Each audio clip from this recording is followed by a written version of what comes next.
Everybody. I'm really very excited to be invited today.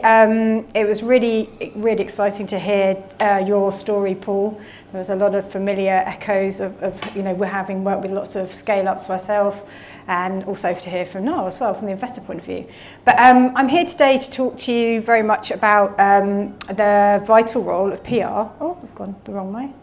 Sorry, the vital role of PR in scaling your company. I'm the founder and managing director of CubanEight.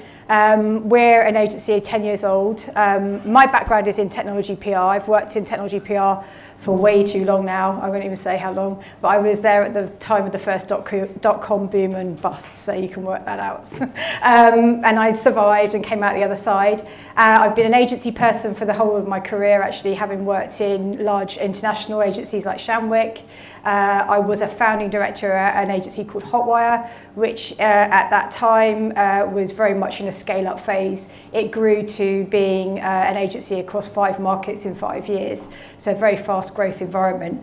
And I founded CubanEight 10 years ago.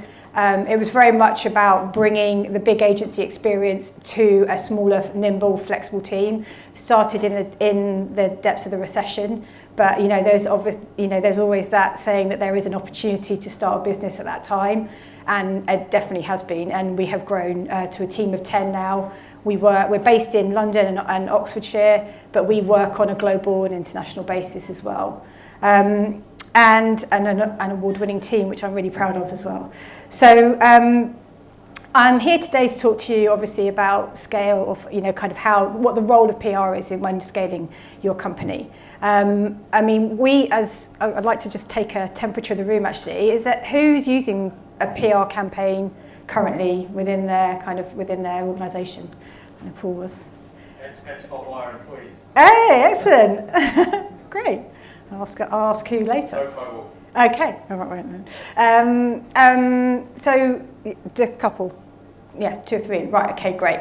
So obviously, some of you will be familiar, and some of you won't. But I'm going to talk you through kind of like and really the value that it will bring to your business when you're scaling up. These are some of the going the wrong way. Sorry. These are some of the scale-ups really that we've worked with in the past. And then currently, Zendesk is a familiar technology business in the customer service space. Their journey was very fast. They went from being a Copenhagen startup to a unicorn status in 7 years, and then went public. WGSM, which is a trends forecasting business, the world kind of leading authority on it, was a brand that I launched back in the dot-com boom first time around. It was sold to EMAP like 7 years later for 140 million. BlackBerry was a campaign that I ran across Europe and brought BlackBerry to Europe and EMEA region back in the early 2000s. And it went from being a very niche government kind of enterprise offering to being a kind of prosumer consumer device, and then got usurped by iPhone. And it's what it is now. Chargify is one of our current clients, and they're in the enterprise wireless charging space. They're based actually not very far from here, and they're a British tech business set up by a very young founder, have the backing of Intel Capital, HPE, amongst others, and are really in very much scale-up mode and doing really well. And Circle Pay is a typical client of ours in the sense of a US business that we work with a lot of Silicon Valley businesses that are coming to the UK and Europe, and we worked with them on their kind of European launch in building out their profile here. So I'm just going to, I know that we've talked a lot about the nature of scale up, and Paul brought to life the kind of the fast pace of it basically, and the fact that there is a lot that needs to be done almost all the time. So, we as an agency and as a team adapt to that, but, it's something that we build our campaigns around. So understanding the priorities of a scale up is really important when we're kind of working with them on the PR. And I think, Paul, you did allude to, I'm going to keep talking about you, but you did allude to the fact that, there were a huge amount of things that you were focused on. You're focused on building a team, you were focused on building out a brand, you were focused on, building an actual marketplace. So these things are all priorities that we have to bear in mind when it comes to the actual scale-up journey.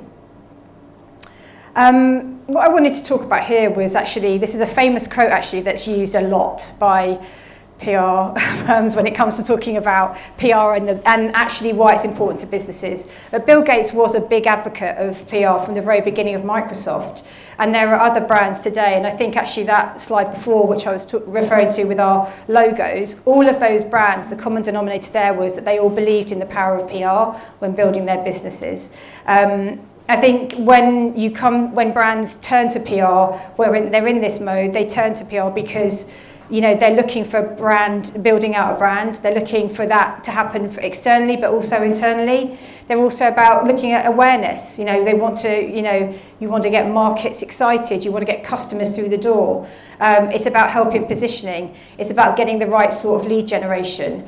And also, when I was talking to a couple of my old clients and people that have been in scale-up environments multiple times, they were talking about the fact that it was really valuable when it came to the management crystallising their strategy as well. I know Paul again talked about that kind of PR marketing guidelines and actually the vision, etc. And that is something that is very important when you're starting out and you're scaling up, to have that as a consistent kind of touchstone, so that that is used across the companies.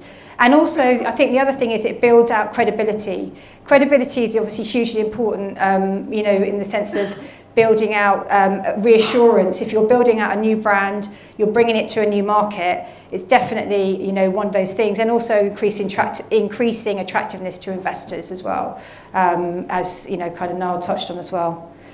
So for those of you in the room that are maybe not so familiar with PR, I just wanted to just quickly, kind of do a quick definition. It is about the way that organisations communicate with the public, how they promote themselves, how they maintain a positive image. And we're obviously living in an age of influence. Trust is hugely important to consumers and businesses when they engage with brands.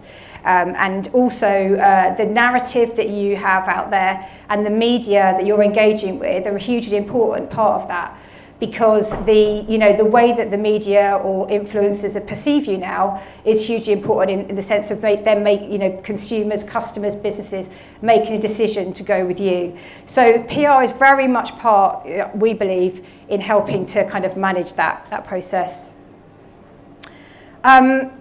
We work in the B2B tech space. I mean, I've worked across consumer technology as well, but our sweet spot is in that B2B tech space and working with scale-ups in that space across the tech spectrum. One of the key things that we believe in is that it's about integrating what PR does within our clients' businesses. We come to when we first meet a client, for instance, we will always make sure that we have, industry knowledge, we have understanding about where they're coming from, what their market is, etc. So that is really, really important. Us having an understanding of that B2B customer journey is important, so that we build campaigns that can help to support that. And I would say that if you're working with it, if you're looking at PR for your kind of scale up, make sure that you've got a partner, or you may have a freelancer, etc., who understands that. I think that is really important, because it will reap rewards down the way. It will make sure that the value of what you're committing to and investing in when it comes to PR will actually come to fruition through the wider business. This was actually the start with thanks to Simon Sinek, who's obviously got this as his catchphrase. But when it comes to actually where you start, when you're actually scaling up and getting that vision, that mission, that brand put together, it is about starting with why. When we start with clients and they do come to us and say, this is why we're different, etc. we do interrogate that, and we, finding a partner. I know the sort of thing that you guys do, obviously with the brand side of things. That is a question that you should get asked about that by a PR partner or a marketing partner who is working with you to help build that out. It's really important because you want to be able to talk about when you're communicating and using that messaging. You want to be able to show customers that you understand their pain points, you understand what it is they're looking for and why they want, they should turn to you for a solution. And then obviously, once you've got that messaging, like Paul, you said, you had those PR marketing guidelines, you weren't even, you say that those are still being kind of, they're live really, aren't they? But you're actually, you've got something that you can say, this is who we are and this is why we're different, and then that can be used across the business as well.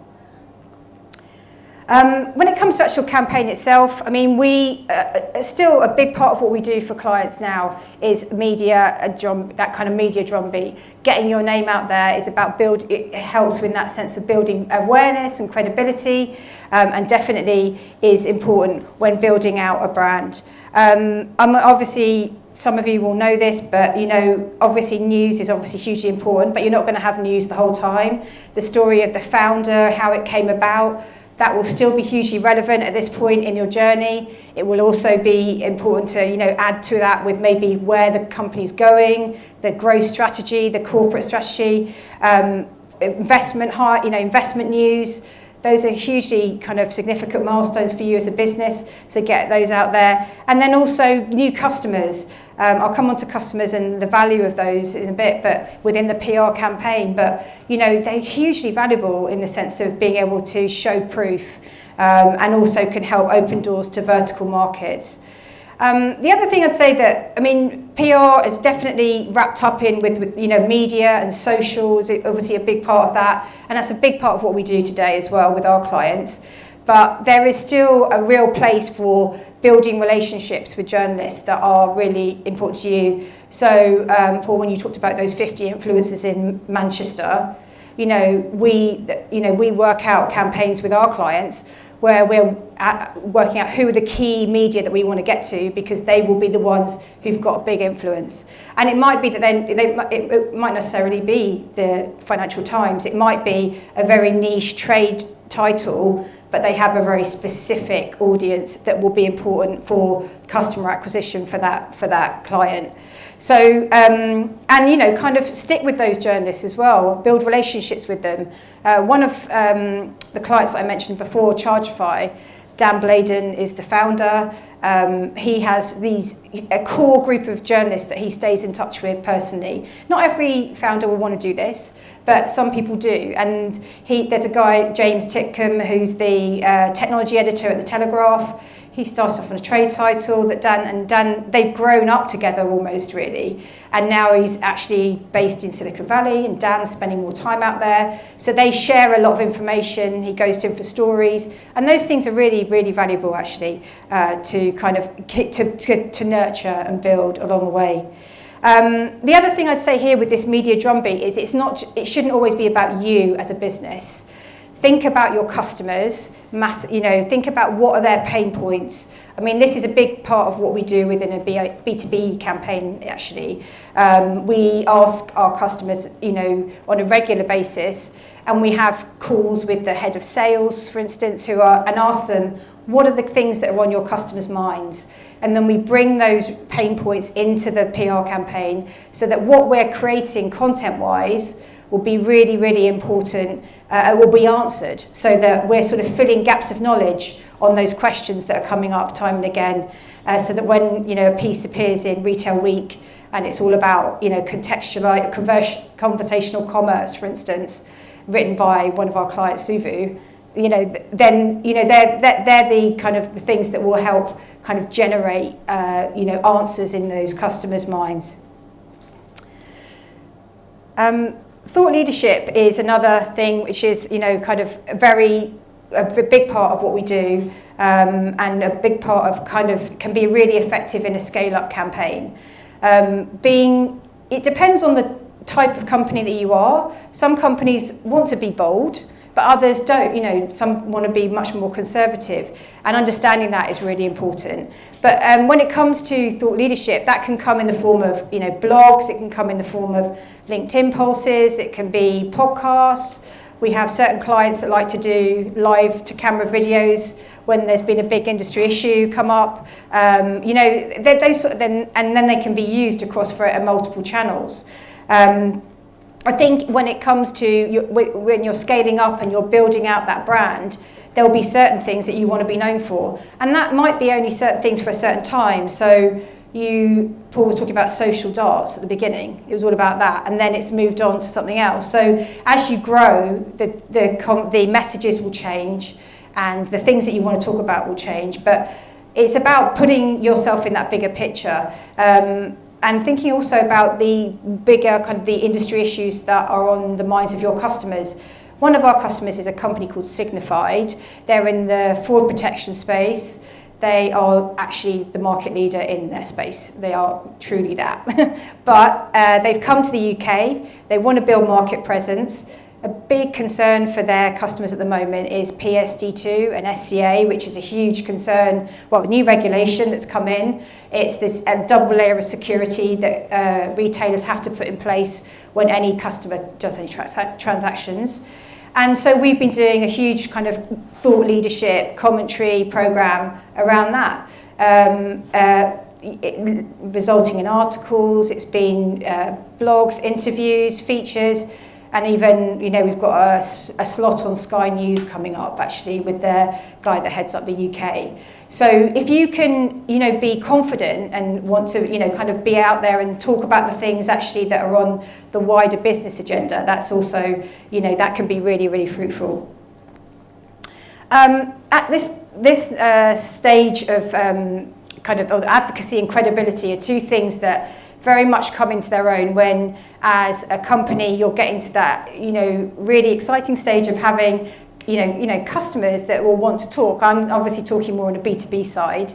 Although, you know, when we worked with First Utility, which actually got bought by Shell Energy a couple of years ago now, and they, when they were in the early, very, you know, scale-up stage, they were the largest of the challenger, the kind of what they call the little six, the independent utility companies. But they were hugely bold about challenging the big six, the established energy market.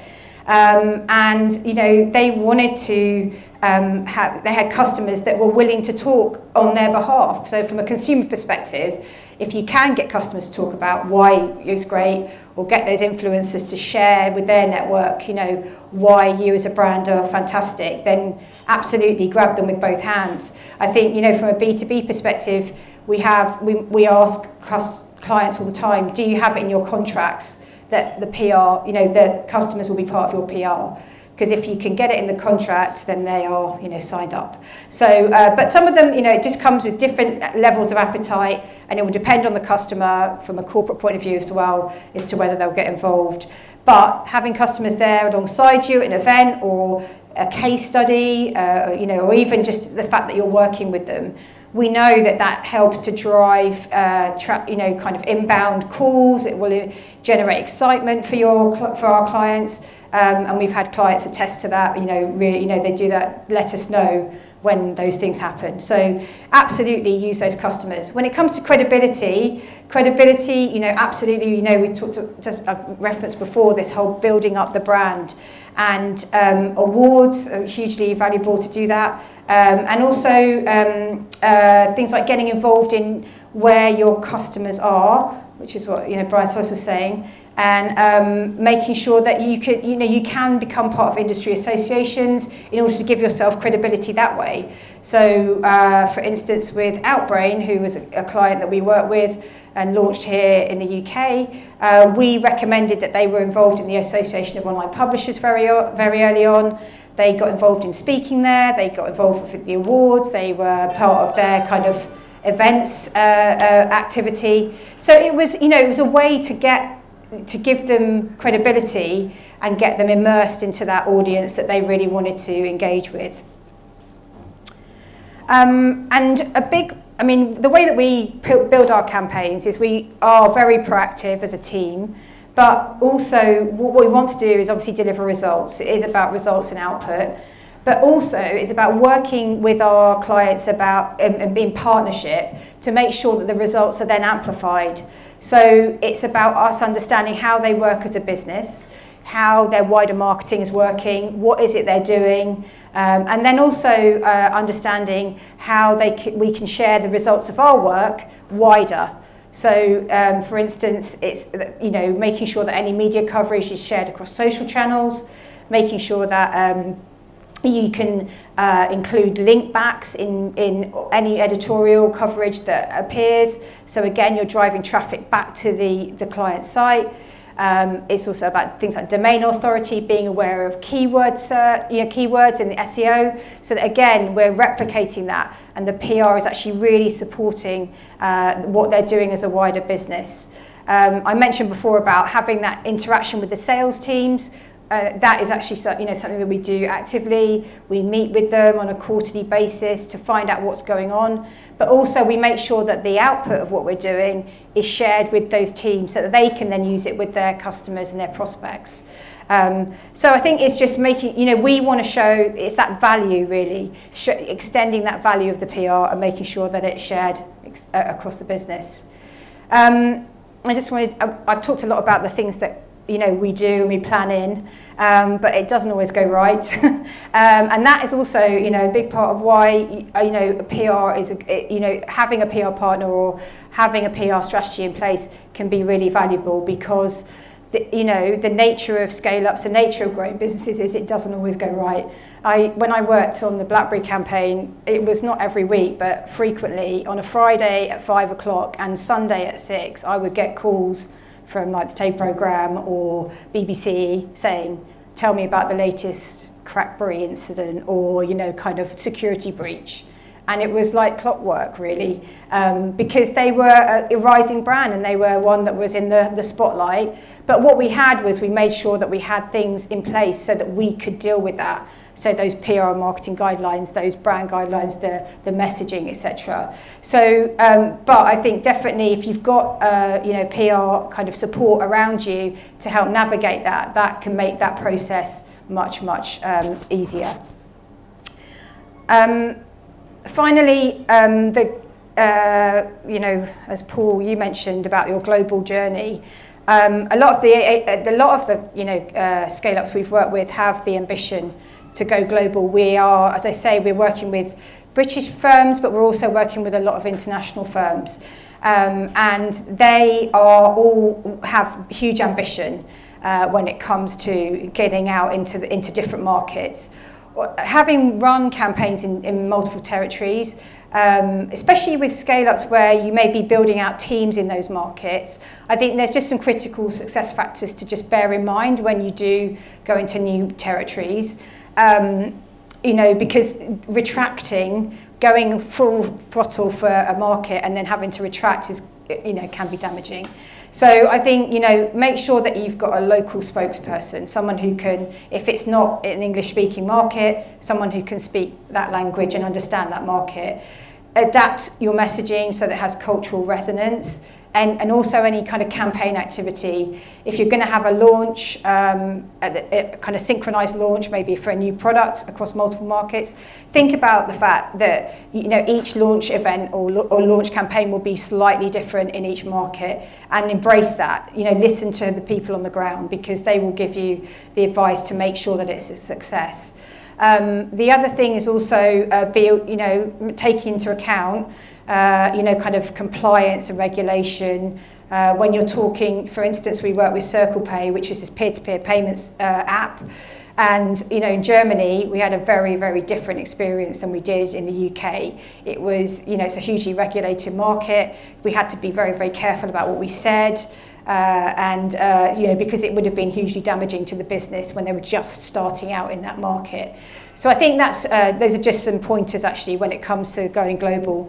But it can work, it can work really well, and it's really, really exciting when you see a campaign go across multiple markets, and you see why the different things work in the different markets. So I think, you know, hugely exciting, but, you know, something just to bear in mind when you do go global. So just finally, just my top 5 when it comes to the sort of role of PR in a scale-up. I think be clear what you want the PR to deliver. Think about what does success look like. That again is something we ask people when we meet with them. What are they actually anticipating that the PR will deliver? Start with why. I think it's hugely important. Work on that messaging, work on that proposition. It may be something that you do with just the PR team, or it might be something that's done with the wider marketing and the business, but it's hugely beneficial to work out that proposition, work out how are you answering the pain points of your customers. Maintaining that media drumbeat is something we massively believe in at CubanEight. Keeping that going, you know, being proactive, not waiting for news. Think about how else you can keep yourselves out there and maintain that momentum. Use those customer advocates when they come along. The power of a customer talking for you is hugely, hugely valuable. And you know, if you get those people that are saying, yeah, I'll talk for you. I'll talk about the great, you know, the massive difference you've made to my business. Then use those people.